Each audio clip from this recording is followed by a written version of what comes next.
Thank you very much, Bob. Thank you. And our next panelist, Chris Leinberger, is a fellow at the Metropolitan Policy Program at Brookings. Anyone who works in the area of urban and regional studies, I think, is familiar with the exceptional work that Brookings has done in this area. Chris wrote a very influential article for The Atlantic not long ago, and also directs the University of Michigan's Real Estate Graduate Studies program.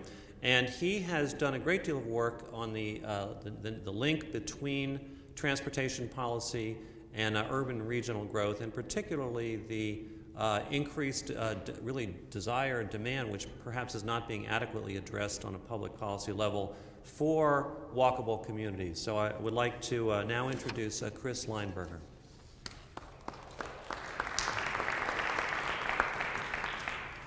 One thing that was not mentioned is that I'm a real estate developer. And real estate development doesn't get heard very much from up here on the Hill. And it's important for two reasons. One is because real estate developers are hated more than any other institution in this country except for Congress. So you can always use us as a whipping boy to say, hey, at least there's somebody that's hated more. And the second thing is that real estate developers put in place 35% of the wealth of the country. 35% of the wealth of the country, of the assets in place, are comprised of your homes, this building, the roads in front of this building, the metro system, office buildings, retail. It is the largest asset class in the entire economy. And if you want to know how important it is, we are very proud to say that we in real estate have caused 2 of the last 3 recessions, including the one that we're in right now. How we are going to get out of this ditch means, or what it means is that we've got to get real estate out of the ditch as well. But the real estate market has fundamentally changed over the last 10 to 15 years. There has been a structural shift in how we build the built environment and what the market wants. It doesn't want Ozzie and Harriet, just as the congressman alluded to. What it wants is what is referred to as walkable urbanism. We've been building for the last 50, 60 years drivable suburbanism. It's been the de facto domestic policy of this country. One could argue it's the largest social engineering experiment in the country's history. But it's something for much of that time, we wanted it. This is not some communist conspiracy. Nobody held a gun to our head to force us to live like Ozzie and Harriet. That we wanted it. But somewhere back in the mid-90s, the market went and began to shift. And I know who did it, because most of you are sitting here. It's the bloody young people who said, we don't want to live in the suburbs anymore. We want to live in walkable urban places. It's also the baby boomers that are retiring. And it's not to say that we're going to throw away the suburbs. That's not the case. And in fact, Bob really alluded to this. It's the transformation of the suburbs, and there's still obviously demand for drivable suburban, but where there's pent-up demand, where there is a great need, is in walkable urban development. Now, what's the role of transportation in this? Transportation drives development. My friends at the Transportation Research Board, which is that they're having their conference here this week, they love it when I say this. That there are 15 categories of infrastructure in the built environment. Transportation is first among equals. It dictates the form of the built environment. If we get the transportation system right, the rest will probably follow. And so that's why there's so much attention on the transportation side of the infrastructure question and the transportation side of the built environment. Because right now, there's pent-up market demand for it, and right now, the mortgage crisis was probably, we don't have the numbers yet on this, but anecdotally it's pretty obvious that the mortgage crisis was caused by putting trillions of dollars of the wrong infrastructure and the wrong product in the wrong location. And the market doesn't want it, and they've marked it down in value and have crashed the financial structure of this country.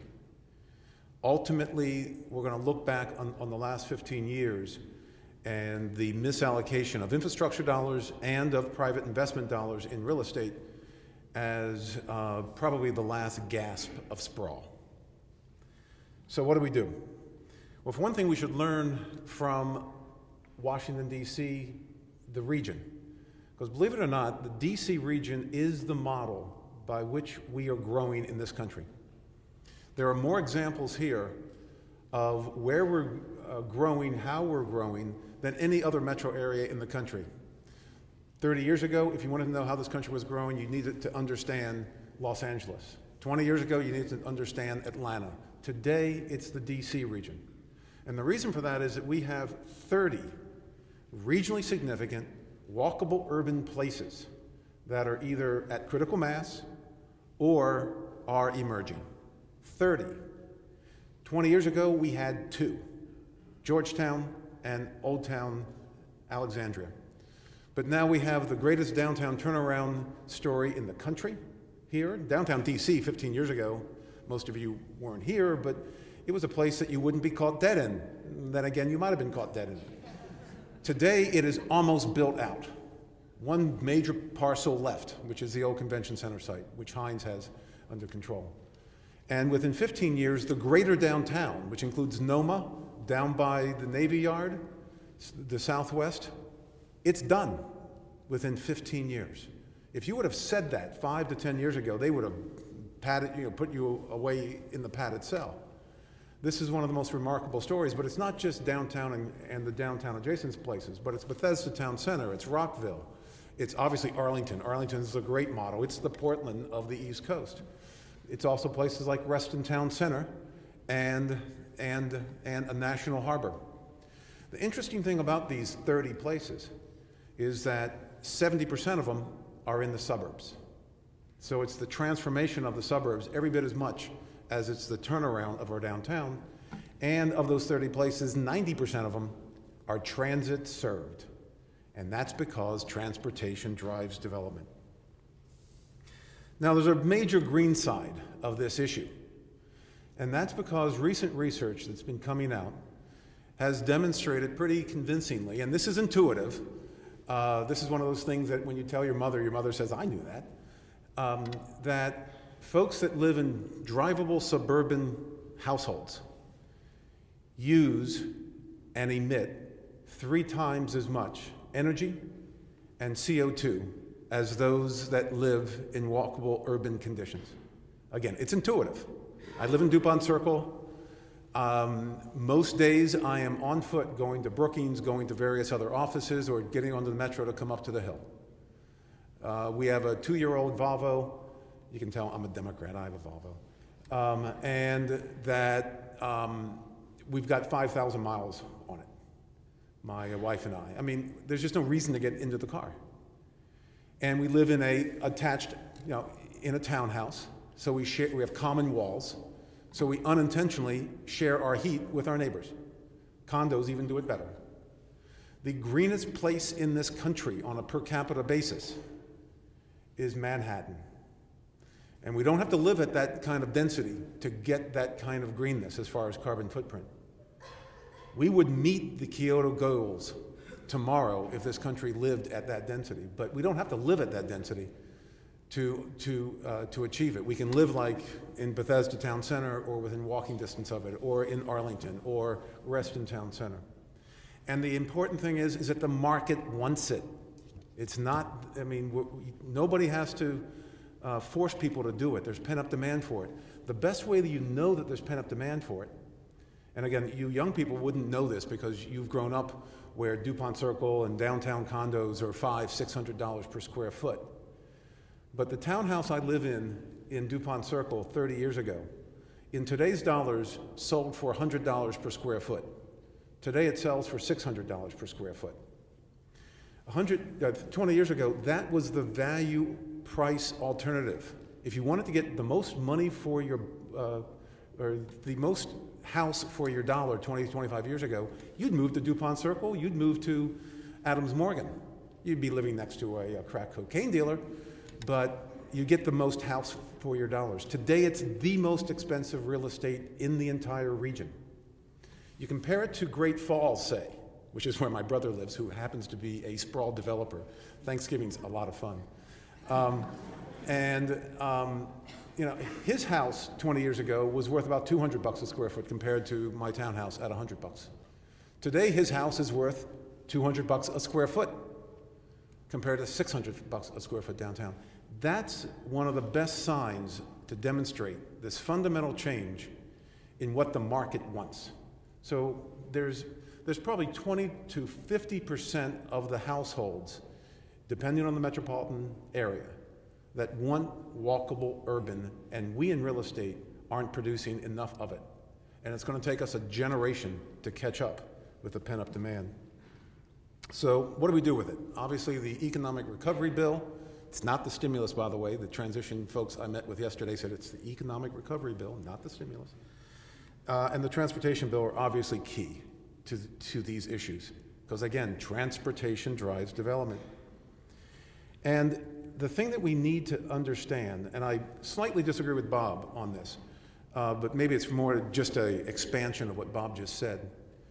The transportation bill and the economic stimulus bill, as far as its investment in transportation, the goal is not to move people. The goal is to create value, the means by which is moving people and goods.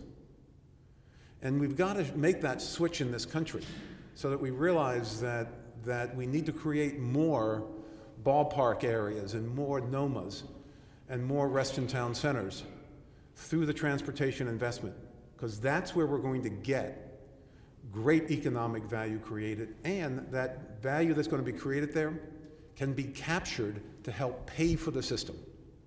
There is no reason why, and I'm standing here representing real estate developers will be at the table to figure out private sector ways to pay for the transit, because there's such tremendous value potential, value upside. One perfect example, down by the Navy Yard, within walking distance of where we are right now, a city agency sold 2 acres down there. 7 years ago, if you remember what the Navy Yard area was like, pretty nasty place, those 2 acres were worth at best $5 to $10 per square foot as far as the value of those 2 acres. And you would park trucks on it behind high security fences, which is what the government agency did. 4 months ago, in this miserable market, the government agency sold it to a private real estate developer, one of the bigger ones in this town, Anchorage, for over $700 per square foot.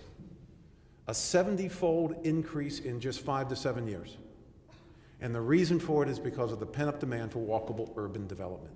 That's the power, and if we could capture a portion of that to pay for the transit, the real estate industry is more than willing to do that. So, 3 things that we need to address to make the walkable urban future happen. Number 1 is get the transportation system that the market wants in place, and that means transit, biking, and walking. If I had my way, we would not build another mile of road. We don't need it. It'd be wasted infrastructure. Number 2, we need overlay zoning districts on those walkable urban places. In that 1/4 to 1/2 mile radius around those stations, we need to upzone to take advantage of the transit and the need and the desire for high-density development around those transit stations.